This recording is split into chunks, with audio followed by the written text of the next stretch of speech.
I'm sure that the expression dark matter is familiar to each of you. However, very few people actually understand what exactly is hidden beneath this seemingly simple name. And I'm not just talking about us mere mortals. Scientists also have very little idea what dark matter is. In the US and Europe today, billions of dollars are being spent on vast machines and complex equipment that aim to help us discover the nature of this mysterious stuff. So if we don't know what dark matter is, then how do we know where to find it? This is really strange and kinda cool. First, before we even begin to speak about it, it'll be necessary to at least understand where we learned about this mysterious matter in the first place. I'll give you a very simple explanation. Here we have a satellite. It's in orbit around the Earth. If we significantly increase its speed, then the Earth's gravity will no longer be able to keep it in orbit, and this big hunk of technology will fly out into open space. If we are interested in numbers, the maximum speed of this orbit around the Earth is 11 kilometers per second. If our planet were 100 times heavier, then the maximum speed would be 10 times faster. That is, the heavier an object is, the faster other bodies can rotate around it. This is how astronomers measure the masses of distant galaxies and clusters of galaxies. Austrian-American astronomer Fritz Zwicky was investigating such phenomena back in the 1930s. Investigating the velocities of single galaxies in clusters, he found that, on average, they move about 100 times faster than expected. It seems there was some sort of additional hidden mass there, besides the luminous mass that we could see. It made the galaxies move much faster than they should have. It was then that Zwicky first introduced the term dark matter to refer to this bizarre and perplexing mass. The science of space was really just beginning to emerge in the 1930s. Unfortunately, this meant that very few people paid due attention to this unexplained phenomenon. In their view, there was little of consequence that could possibly be there. Later, in 1970, two astronomers, Vera Rubin and Kent Ford, examined in more detail the rotational speeds of stars in the Andromeda Galaxy. Their results changed our view of modern astrophysics forever. The stars in the Andromeda Galaxy were rotating much too fast to be explained. This meant that there was still some mass, besides the stars, that we, for some mysterious reason, could not see in the Andromeda Galaxy. And judging by the rotational speed of the stars, this mass needed to be several times more than the mass of all the stars in the galaxy combined. Later, it was revealed that the same situation was true in all other galaxies we looked at. Their masses were all much larger than the masses of their visible, luminous material, their stars. It quickly became clear. Something ain't right here. Scientists began investigating and theorizing, trying to ascertain exactly what this mysterious dark matter was all about, which, I remind you, we cannot see, but at the same time we can feel through its massive gravitational effect. Over the next 10 years, many different hypothetical candidates for the role of dark matter were eliminated one by one. There was one option that it could be some mysterious gas or dust which fills all of interstellar space.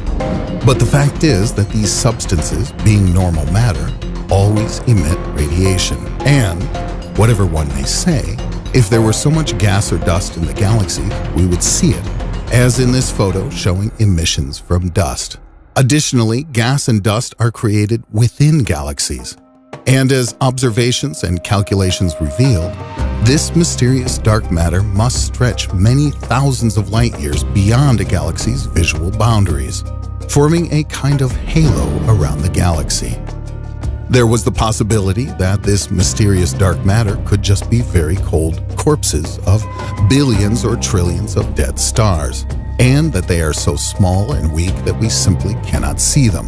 White dwarfs, neutron stars, and maybe even some black holes. But this hypothesis was also refuted by observations. Indeed, if these objects existed in such large numbers, many times greater than the stars themselves, then we would have noticed them via a phenomenon called microlensing. This is when cosmic objects distort light from something behind them. But throughout the period of observation, there were too few such events, and this proposition was also excluded, leaving the question open once again. It seemed that the only option remaining was to assume this matter consisted of much more exotic particles than our usual protons and neutrons. The problem is, if we cannot actually see these particles, that means that they should not be able to interact with light in any way. They cannot absorb it or radiate it. From the set of particles already known to us, neutrinos seem to be the best possible candidate. Indeed, these ultralight particles are everywhere. Literally, at this very moment, billions of neutrinos, born in the bowels of the sun, are flying through you, and you don't even begin to suspect their existence. These insubstantial particles interact with almost nothing and do not emit or absorb light. They seemed the perfect candidate for dark matter. It was thought that, perhaps, all the hidden dark matter was just an enormous amount of neutrinos that we couldn't see. If only it were that simple. Although the exact neutrino mass is unknown to us, we know for sure that it is no more than 1/10,000,000th of the electron mass, and this is about 100 times less than the mass needed to explain the colossal, gargantuan amount of dark matter. So what's next? This mysterious material is not an ordinary particle such as protons and neutrons. It's not neutrinos. What is it then? Black holes? No other suitable particles were found within the standard model of particles known to us. The only possibility, then, is to seek answers beyond it. There are two main types of exotic candidates. We don't know whether such particles exist in nature, but either of these candidate types, if they exist, could fully explain the bizarre mysteriousness of dark matter. The first category is the so-called WIMPs, weakly interacting massive particles. This is a certain class of particles that arise in supersymmetry theory. In this theory, they are 10 times heavier than protons and neutrons and interact only through the weak force. Scientists use huge reservoirs with liquid xenon to try to detect them. If WIMP particles exist as a huge cloud throughout our galaxy, then at least a few of them should interact with the xenon nuclei in the laboratory and emit light that could be detected over the many long months of observation. However, there have been no positive results, which greatly narrows the possible parameters, for example, the masses for these hypothetical particles. The other category of particles is axions, also hypothetical, which are predicted by the theory of nuclear interactions. These particles, unlike the previous ones, are extremely light, mere billionths of the mass of an electron. But again, theoretically, there could be an awful lot of them. One of the properties of these axions is that in a very strong magnetic field, they can be transformed into photons, that is, light particles, and back again. It's this theoretical effect that allows scientists to hunt for these particles. If we take a small chamber with an enormous magnetic field inside and shine photons there, then if we wait a very, very long time, some of the photons should turn into axions, which we would notice. But again, this real-world, multi-million-dollar experiment has yet to produce any direct results. But as is generally the case in science, the lack of a result is also a result. So, over the past 40 years, we have finally come to realize that we cannot explain the presence of this mysterious mass in the universe with either interstellar gas or dust, or dead stars and dwarf stars, or from any particles known to science. In spite of this, observations and experiments have helped us to remove from contention the existence of huge classes of different variants of WIMPs and axion-like particles.